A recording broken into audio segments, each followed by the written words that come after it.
So what you mean is, if I go to Kibera now, I move there, naweza ishi kwa nyumba bila kulipa rent. Kama haulipi rent, mbona uache nyumba? Mbona uache nyumba? Sasa huyu ameenda mjengo leo hajapata, amerudi nyumbani. Ako na stress. Hiyo siku kwanza the wife is looking very sexy. Yeah? Yaani anataka tu sikituma application letter nizaliwe so. Hi guys, welcome back to my YouTube channel. If it's your first time on this channel, you're most welcome, and if you're a returning subscriber, thank you for coming back. If you're watching this video and you have not subscribed, kindly hit that subscription and do not forget to put on the notification bell so that you're notified anytime we upload a new video. As I said this time, we got much more. So today is another beautiful day, and I'm here with a friend of mine, and we're gonna be sharing something interesting, something that we all want to hear. Personally, I've been always wanting to hear about life on the other side of Nairobi. Of course, we've had people living in the high ends. There's the middle part of life, and there are those that sijui tunawaita, sitaki kutumia jina mbaya museme nilisema, but kuna wale wa ghetto, for lack of a better word. Yes, so we want to hear life in the let's use it. She has allowed me to use the word, so let's use the ghetto, the word ghetto. So when I hear life in the ghetto, life in the slums, how is life there? I'm sure we've got so many assumptions. I personally had so many assumptions until I came to hear that it's not actually what we think. Probably is not as bad as we think, or probably is worse than we actually assume. So we are here to listen to how life is there and how it is for her and what she thinks about the high, the middle, and those living there. So stay tuned. She will introduce herself, and I'll see you on the other side.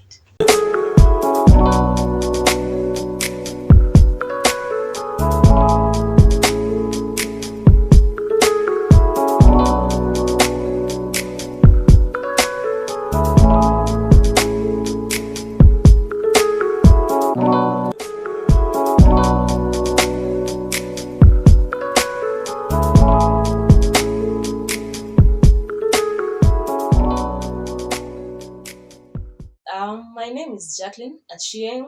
Yeah, I'm Luo. Since watu wengi wanasuming mimi si Mjaluo. Yeah, some people call me Rosalia, special people. Yeah, I'm from Ghetto.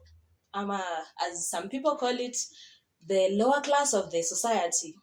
Yeah. And you look good. You don't look like it, so actually there's no like looking like ghetto, because there are some people wako pale higher class pale juu na ukimwangalia unashangaa huyu ametoka wapi. It just depends on how broad your mind is, how exposed you are, guys. So how exposed are you in a rate of 1 to 10, 10 being the highest? Personally I can say 4, 5. Ina depend pia na decisions za mtu za life. So personally I'll say 4, 5, because kuna places mingi sizaenda. I want to, but you know, opportunities present themselves as zile zimesikia this is the best time. So were you born there or did you like move there? I was born and raised in Kibera. Wow. And how has it been? Well, for me I'll say it's been fair. Maybe because I had a strong support system from my mom and all. But for me, naweza sema sijapitia kenye watu wengine wanapitia huko. Sasa unaona chenye wengine wanapitia huko. That is not what we're interested to hear, because we've had so many stories. Slums hamna choo, slums hamna maji, slums kuna wizi, slums kuna chapana, slums kuna prostitution. Like there is so much we've been told, and tunajua zingine tu ni uongo, but now we want to hear it from, you know, first-hand information from you, so you can take us maybe from how you're born, how was it, how was life, how was education, and yeah, now. So from hizo vitu umesema you guys here, most of them are true. It happens because, you know, in this area, in this setting, people are struggling to survive. So my mode of survival and your mode of survival are not the same. And when it comes to school, it depends on which school you take your kid. Because I personally, I went to Olympic Primary. It's a good school. And still in Kibera? Yeah, it's still in Kibera, but high school ndo nilienda Precious Blood huko Kawangware, so yeah. That's a good one, right? Yeah, it's a very good school. Hapo ndo naweza sema I got the most exposure because I was like among the 5% of people who come from ghetto. The rest, some are from elite groups, which kinds or so. Yeah. So how was it like for you now? Was it a boarding school? Yeah, it was. So you've left you from ghetto, from a day school, and now you're meeting with some, tuseme ni mababi, wako sawa, from well-off families. They have got money, they're exposed, wanajua bluebird na sijui ya ice cream, and then there's you. So how was that for you? At first it wasn't a big deal because I personally am this kind of person who accepts life for what it is. So for me, at first in Form 1, I was okay. It was a very good school, first time in boarding school, I'm excited. Form 2, now you start judging yourself. You start asking yourself, why do they have this? And I've never had it in my life. Okay, what is she talking about? Because whatever she's talking about, the rest can relate, you can't. Because you've never heard of it, you've never seen it. So you see, such things, they start affecting someone. But I found a way to deal with it. And yeah. So were you borrowing from them? Were you just excluding yourself, akijibamba? Like, how are you relating to such? Funny thing is, our school is very neutral. Some people you can't even know they are very rich. It's very neutral, and they tried their best to make sure everyone was even, such that when you're coming to school, there's a limit to what you can carry to school, so that you see the people from higher class, they don't come with things that watu wengine wanafeel ni kama sasa siwezi afford ini. They make sure you people have the same things. So let's talk about the shopping and the snacks. Mlikuwa mnakubaliwa? Okay, snacks, you were limited to 2 boxes. See, na nikisema boxes, I don't mean the 365. You know that one. You know the family biscuits, Marie family, those ones, mbili. Ndio utakuja nayo shule. The rest ziko shule you can buy, but unaona sasa wanataka ile time mnakuja, sasa timu mwingine wakimsearch nini amejaza hapo mpaka huku juu. Wanakwambia hizi it's too much. Either your mama aende nazo home ama zibaki shule, will donate to some kids who need them. So like shule sa haikuwa big deal, nikikosa kitu I'll just go to my teacher or to the principal. It made it so easy for everyone. But now at this time, let me just take you back kidogo. You're in a boarding school. You are from Kibera. So let's put it basi, you're not in Kibera because unaishi maisha ya chini. Because kama mzazi ana afford shule fiti, mbona basi mko mnaishi huko? Si mamangu alikuwa ananipea school fees.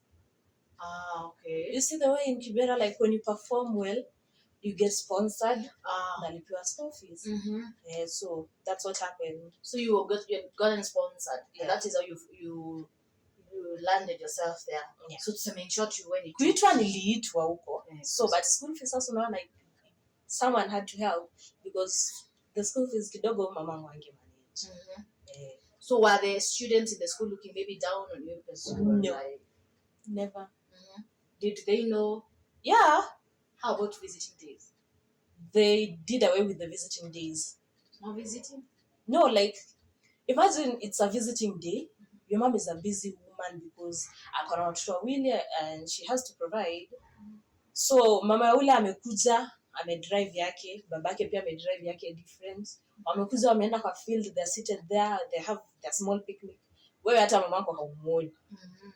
So you unaona ako ka feeling. So they were trying to avoid that to make everyone comfortable. Yes, it wasn't very fair for everyone, but you can't please everyone here.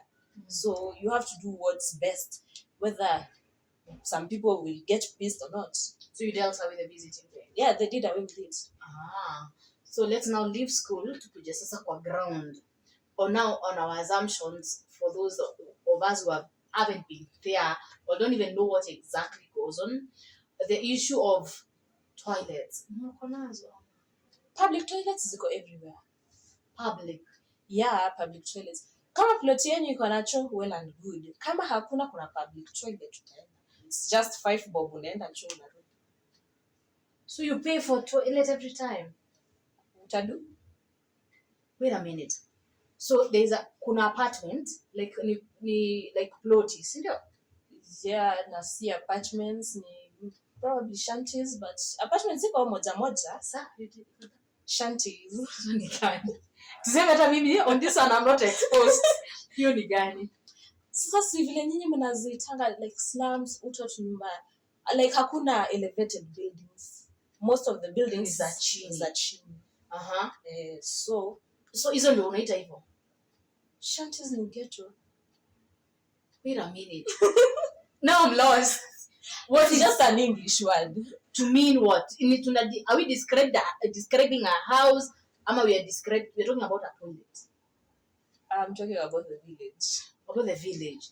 Okay. So nyumba zote ni za chini. Most of them ni is it all of them or most of them? Most of them ni mabati. Mabati, mbao, matope. You describe your imagination zote ziko huko. Hizo nyumba zinahonga zamani za mtu. Yeah. Jenga na rentisha. Yeah. You pay rent. Yeah. Nyumba ina choo. Sasa nyumba yenye unalipa 2,000 utaanza kusumbuana na landlord mambo ya choo. But wait a minute.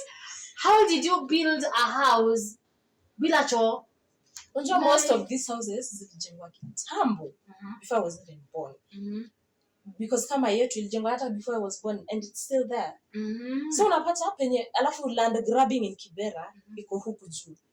So sisi kama plot yetu tulikuwa na choo, but someone grabbed the land, so you have to sort yourself out because hamtashinda mkipigana na mtu because of a space kadogo hivi. So like you had this landlord, then you have a new landlord? No, he's still the same. Or the same one? Yeah, but alienda ushago. Most of this, ndio maana mnasikianga watu most Kibera hawalipangi rent, ndio maana wapendi. Exactly. Plus watu Kibera, some of them are very rude. Utakuja kumitisha rent wakumbia mtaka nikutolee wapi. So unapata landlords wengine sana sana wenye wako na roho ndogo, they just leave it like ni nyumba ya mabati, chukueni mkitaka. Anaenda. So what you mean is if I go to Kibera now, I move there, naweza ishi kwa nyumba bila kulipa rent. If you move there right now, of course you'll have to look for rent, nyumba yenye iko available. Na for you to get nyumba iko available, lazima kuna landlord. Because kama haulipi rent, mbona uache nyumba? Mbona uache nyumba? So tuseme wale wa kitambo hawalipi rent. Wale wa kitambo sana ndio maana wapatanga hadi hao watu wazee bado wanakaa Kibera wataki kutoka. There's no rent. Hakuna rent. Like you would just work for your expenses, vitu ndogo ndogo ni. So life is cheap. Yeah. You should consider moving to Kibera. No, you should not. So there was something else we were talking about, the crime rates there. Like if you compare the crime rate, well, everywhere is crime. But if you compare the crime rates there na nje, definitely there it's more. Is it true, and how is it? Yeah, that's true. Because here everyone is on survival mode. So like some people, yes, they're working and all, and then there's just the lazy bones. They don't want to work, but they have to survive. They have to feed. They have to. That's why crime rates zinakujanga zinapanda. But it's not everywhere. Because kama penye mimi niko, I can literally go back home at 2. If I tell someone that, they won't believe me. Because they're like, oh, but you're from Kibera, I don't know. Even Uber, you can't book Uber past 7. They won't come. Mind you, at 7, bado watu wanachoma samaki kwa barabara. But it's because nyinyi wenyewe mnajuana. So we ni mtaa. But for us, for a mgeni akirudi hivi, like, you see what? Yeah, but you see, with Kibera, it's a 24-hour economy. So that's what most people don't know. Plus, yes, kuna ile time yenye kama mgeni hawezi fika, but 7 is too early. Even 9 is too early. Siku moja jaribu kanyaga Kibera saa 4. Utashangaa huko ni mchana ama ni usiku. Like let me ask you. Kwa hiyo ya the about the hizo sasa crimes. Have you witnessed one yourself where it was like bad and you like felt scared or something? Yeah. Actually, people wizi huko. Okay, me I'll talk about my own side of Kibera because Kibera is way so big. I can't relate to everyone in Kibera. Big, but kuna bezi ya wadosi ama like the surface area is too big. Like kuna areas zenye mimi mwenyewe ukiniambia yes nakaa Kibera, but kuna area ukiniambia niende, siwezi enda. Mchana sawa, but ikifika saa 1 sitaenda. Maana watajua mimi ni mgeni, vile umesema tu watajua huyu si wa huku. And then ufike huko upate huko watu wanalanga saa 2. Si kama huko ni mmezoea kulala saa 6. See, that's the difference. But sasa unaona kama wezi ukusaidia kwetu, unless there's police, just know that's it for you. That's it for you, because kila mtu ana survive and then unataka kurudisha watu nyuma. They don't show you mercy. They don't. So like it's safe, yeah. It's safe, yes, but usikuwe mwizi. Kwa mwizi enda uibe kwingine si huko. Because literally they'll just kill you. Unless uokolewe na mapolisi. Yeah. But have you had that bad experience yourself? Personally, no. Have you heard of someone that had a bad experience professionally? Yeah, a friend of mine alivamiwa usiku. But sasa kwenye alikuwa ni place hata hakuna street lights, so hata hakuna mwenye angemsaidia. Plus huko atembeangi sana. So like alikuwa mgeni. Yes, anakaa Kibera but alikuwa area code yenye si yake. Na mnajua nanga aje. Hivyo tune. Like kwani mko na mama hivi unajua ni wetu si wetu. Hata mimi bado nashangaanga tunajuana aje, because to be honest kuna watu wananijua na sijai waona. Hata akiniuliza unanijua, I'm like no, mimi sijai kuona, but they wananijua vizuri tena sana mpaka kwetu kwa mlango. I think because I had a very private life. Sikuwa na associate na watu sana. And are you able to tell ways like you anakaa mgodi ama everybody is just like, well, kuna wale wenye wanajulikana ni wezi na wako tu mnaishi na wao. Sa unajua like hata koti huwezi enda tu kusema mtu ni mwizi, lazima you provide evidence. So unless like mtu amekupata ukiiba, watu hawezi kuja tu kwako atijueni watu wamesema wewe ni mwizi. We've talked about that other part. You've given us part of your life in school. Kuna mali tulipita kidogo. Let me just take you back. So you were born and raised there, and you've told us a bit of primary and high school life. Did you have siblings? Did you have parents this time, and how did they support your life? And mlikuwa mnarelate aje na the late birth? I do have a sibling. Mimi ndo first born kwetu, but I have a younger sibling. Yeah, so sisi mamangu alituzaa tukiwa wawili hivyo. Because watu wengi wanakuanga na hii assumption ya watu wenye wanaishi watu wanaishi ghetto mnazaranga mtu anazaa watoto 7. Yes, kuna watu kao, but kuna watu pia kama mamangu kuna mtoto mmoja, wawili, watatu wamefungia chapter. And why do you think wanyoko huko which is true wako na watoto wengi? Why? What do you think is the cause of the so many children they give birth? Acha nikupatie example. When a rich person akona stress ama vitu kama hizo, ataenda acheze golf, ataenda chill out with friends, ataenda therapy, vitu kama hizo. Wewe uko na pesa ya therapy? Your only therapy is your wife. So na maisha ni ngumu. Maisha ni ngumu. So yeah, they do their own therapy. That's how people get so many kids. I mean, for real. So it's a way of therapy for them. Like if you realize hata rich kids most wanakuanga mtoto mmoja wawili. They're busy. They have something going on for their lives. Sasa huyu ameenda mjengo leo hajapata, amerudi nyumbani. Akona stress. Hiyo siku kwanza the wife is looking very sexy. Yeah? Yaani anataka tu asahau. That's what is going on. Yeah. For some people, but well, my mom was a very busy woman. Yeah, I'm gonna time hizo very busy 24/7. So kuna watoto kupeleka shule, so yeah. But how about when kuna watoto wengi? Are they well taken care of? Ama ni like this? I can't say they're well taken care of. Si wote. Kuna wenye yes wanakaa Kibera na wako na support system fiti. So unapata hata mtu ako na watoto 7, but wako sawa, wameenda shule wote ni. But tutapata kuna mtu ako na watoto 7, mmoja peke yake ndo amekanyaga high school, the rest wame drop out standard 7, 8, they got married, and the circle begins and continues. Like ni kama tu, it's a circle like vile mzazi wako alipitia ndo wewe pia unapitia. Like some of them hawajui you have to break this circle. Like it's not a must for you to do what your parents did. So unapata it's just the same thing from the parents to the grandkids, and it's not very nice. Yeah, but is it true pia mnazaa mapema?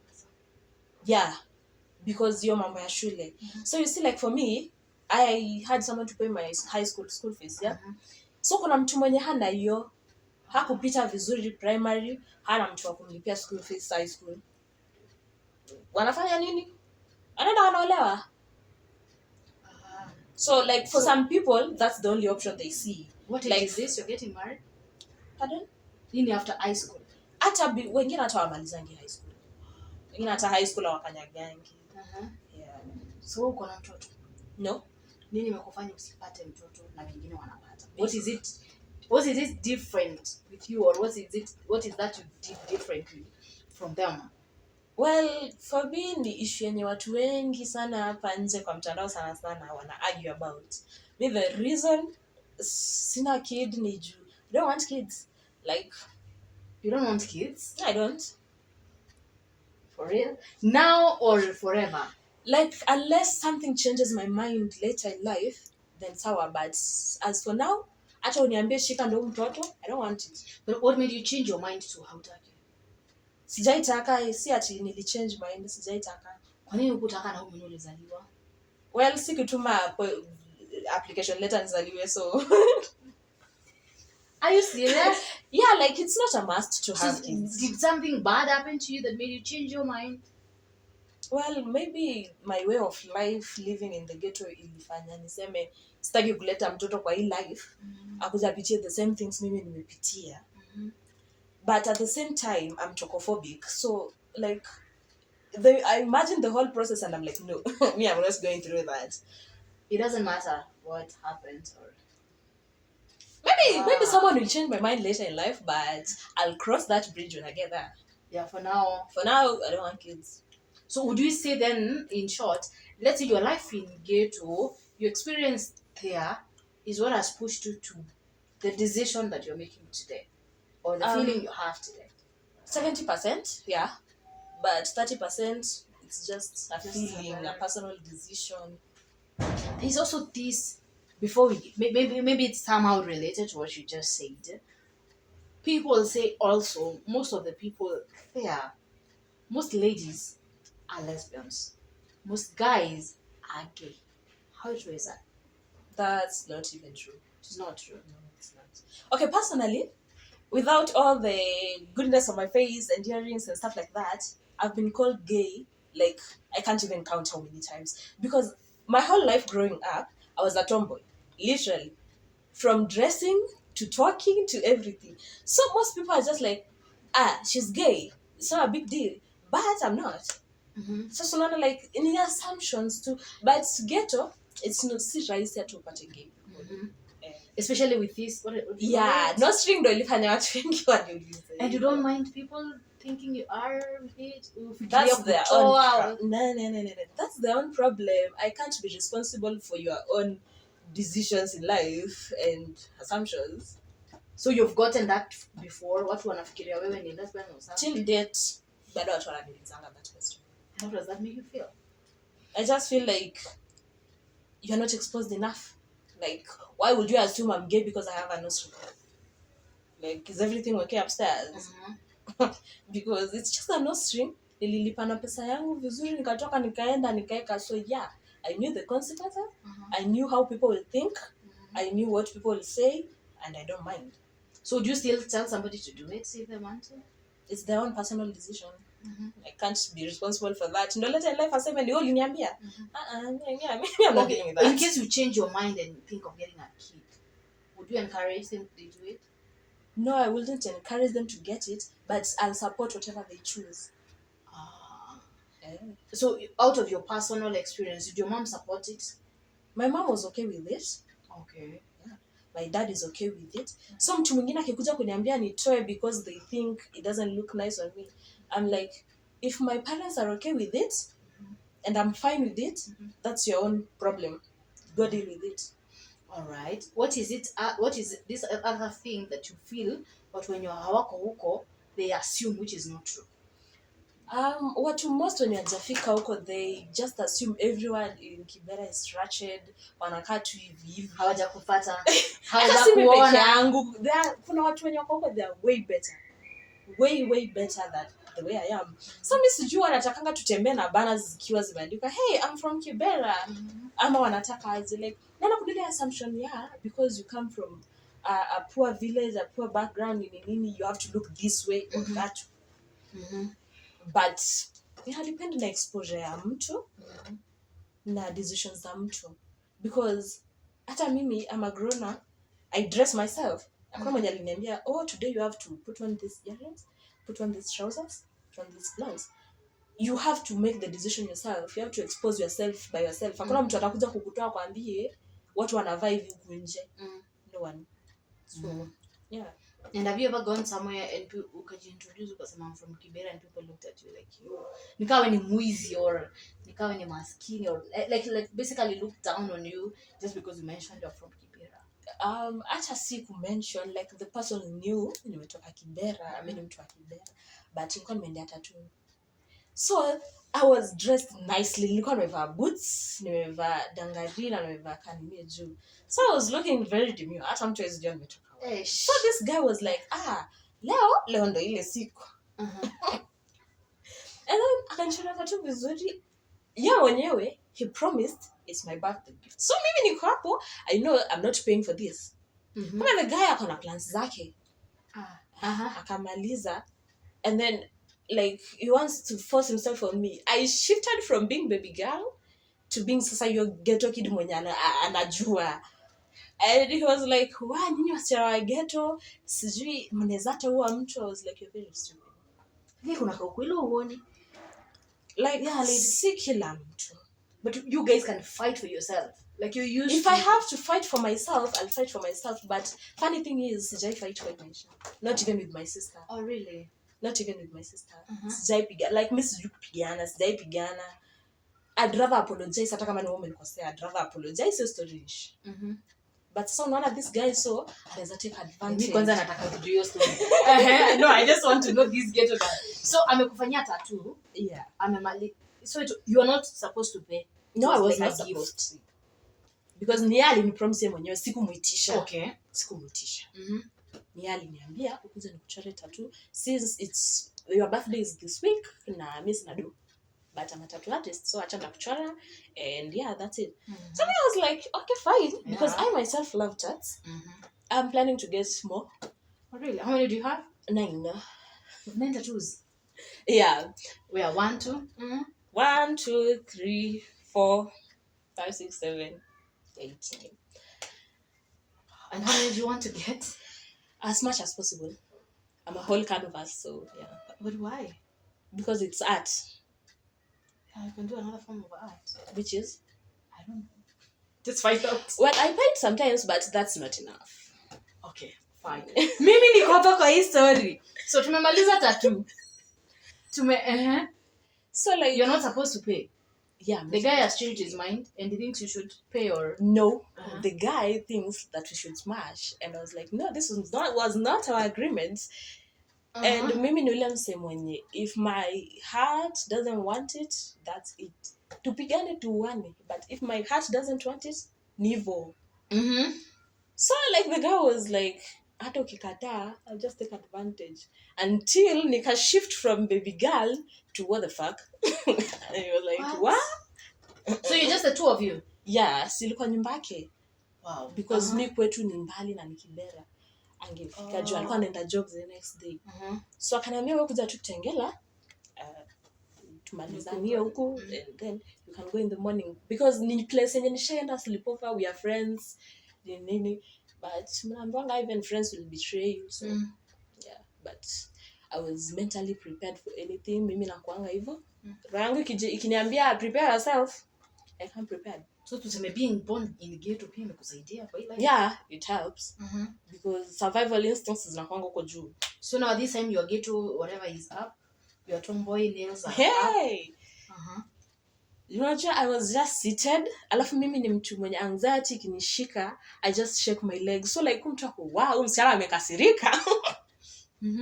I was just there, I was shaking my leg like, wow, mpaka mtu akashtuka. I don't care, shauri yako. Juu mimi ukinikosea, that's it. I hold grudges. So ukinikosea ni hivyo. So this is at night. You're in Kitengela. Kwani ni Kibera. You have disagreed. And then are you going or are you staying? It depends. No, did you go or did you stay? I did not go. You stayed? Yeah, I stayed na pesa. Nisiati sikuwa na pesa. I had the money. So kama angetaka nimlipe, angeniambia nilipe. of which aliniambia sasa shida ni ameniambia nimlipe na ameshika simu yangu. How do you suppose I pay you when you have my phone? Yeah, so me I was like nipatie pesa simu yangu na ukae kijua siwezi kulipa saa hii because it's late at night, nikulipa au nirushe nje nifike aje nyumbani saa 9 usiku. You think I'm stupid, sindio? Takupa pesa yako asubuhi nikienda home. Hata asubuhi nilimwambia your money I'm gonna use it for emotional damages. So you didn't pay him? I didn't pay him. So tuseme tu mademu wa Ghetto nyinyi ni wazi basi. Unakosaje? Because mbona mimi kumlipa ningemlipa. But why torture me mentally? Mbona sisi ni watu wakubwa, tungekaa chini uniambie by the way this is how much you owe me. Hata kama I wasn't supposed to pay, nikwambia okay sawa basi if you may decide nikulipe it's okay but I have to pay you in the morning because watu watakugeukia usiku. Because mimi nilikuwa nimejiambia pesa siwezi mpatia saa hii usiku, akinirusha nje sitafika home. Acha niishikilie in case aseme nikunipeleka nje I take an Uber. Because kwenda Kibera it's town kutoka Kitengela. Ajuni usiku mtu wa Uber hata yezi chukua. Jumi nimetumia Uber sana. So nitajua ataniitisha double ama like 1500 ama 18. Juu hakuna mtu mwenye anarudisha Kitengela hiyo saa. Tulidisagree kutoka like almost 11 mpaka 3. So you didn't even sleep? Mimi ukishanipea anxiety hivyo siwezi lala. Wow. Now, look at that camera. Najua kuna kwangana maboy mnakwangana hiyo tabia. You want to take advantage, you want to exchange favor for sexual satisfaction, which is wrong and we all know. So kuna majama kama hao, address them from there. For you people wenye mnaona ni kama it's the right thing to do, just know kidogo unafaa urudi shule because ni kama school fees kidogo ilipita hivi au kapita hivi. So it's not the right thing. Watu ni wakubwa, discuss, talk about it, agree. Na mkiagree on something, stick to it. Stop changing kama chameleons huko nje. It's not right. Utapata ile siku moja utapata msichana anakupiga vizuri. Hey, utalala hospitali ushangae. Because pia wanawake anapiga watu huko nje. Si wanaume tu. Na huyu juu nilimwangalia nikaona huyu ni mtu mwenye hawezi nipiga. Ambia haya kuja basi tupigane.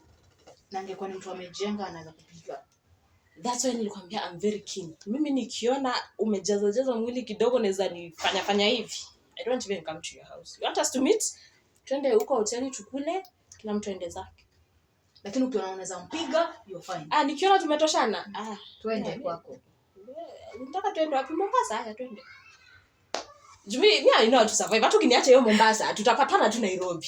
Shida hiyo unaogopa tu ni wenye wameoga. Sasa unataka kuogopa wewe. Mimi nikishaona huyu ni mtu mwenye amenishinda. Hata sijipelekangi hapo. Okay, fine. Before we finish, generally, like, or is there anything else you want to add before we call it? Well, Kenyan nita add ni you have to unlearn what you've learned. You have to expose yourself. Si ati kusemanga tu Kibera kuko hivi kuko vile, na hata ukiambiwa uende Kibera ujui kunaendwa aje. Hata unajua hata unapanda gari wapi. But wewe uko na knowledge ya Kibera. You know everywhere. Unaweza fika kila kona Kibera, but mtu akikwambia Kibera iko wapi ujui. Sema tu huko it's not safe nini. Mimi mwenye naenda nyumbani saa 9 usiku, saa 8 usiku. Juu mtu amenikasirisha na nafika home mpaka kwa nyumba. So some things people have to unlearn them and learn and relearn and just get exposed. Like mwache kuogopa Kibera that much. Kama unaogopa Kibera sana na you want to get exposed, get a friend, make sure mmejuana for long enough, and then mwambie kupeleke Kibera, mtembee, make sure ni mchana kama wewe ni mgeni. And with the time utaona like vitu zenye unajua si hizo tu zote. Right. That's it. Right. Guys, you've heard for yourself. Me nimelan. My take home is Kibera, unaweza ishi Kibera bila kureparent. Yeah, you can live there without paying rent. But anyway, you've heard from her. I don't have anything to add. And it's good to get exposed, not just the high-end places. You can as well visit these places we think ziko chini. And sicheza na mademu wa Kibera pia. You guys, be careful with whom you're playing around with. Otherwise, I hope you learned something and you enjoyed the video. That is it for today. I'll see you on the next video. Bye.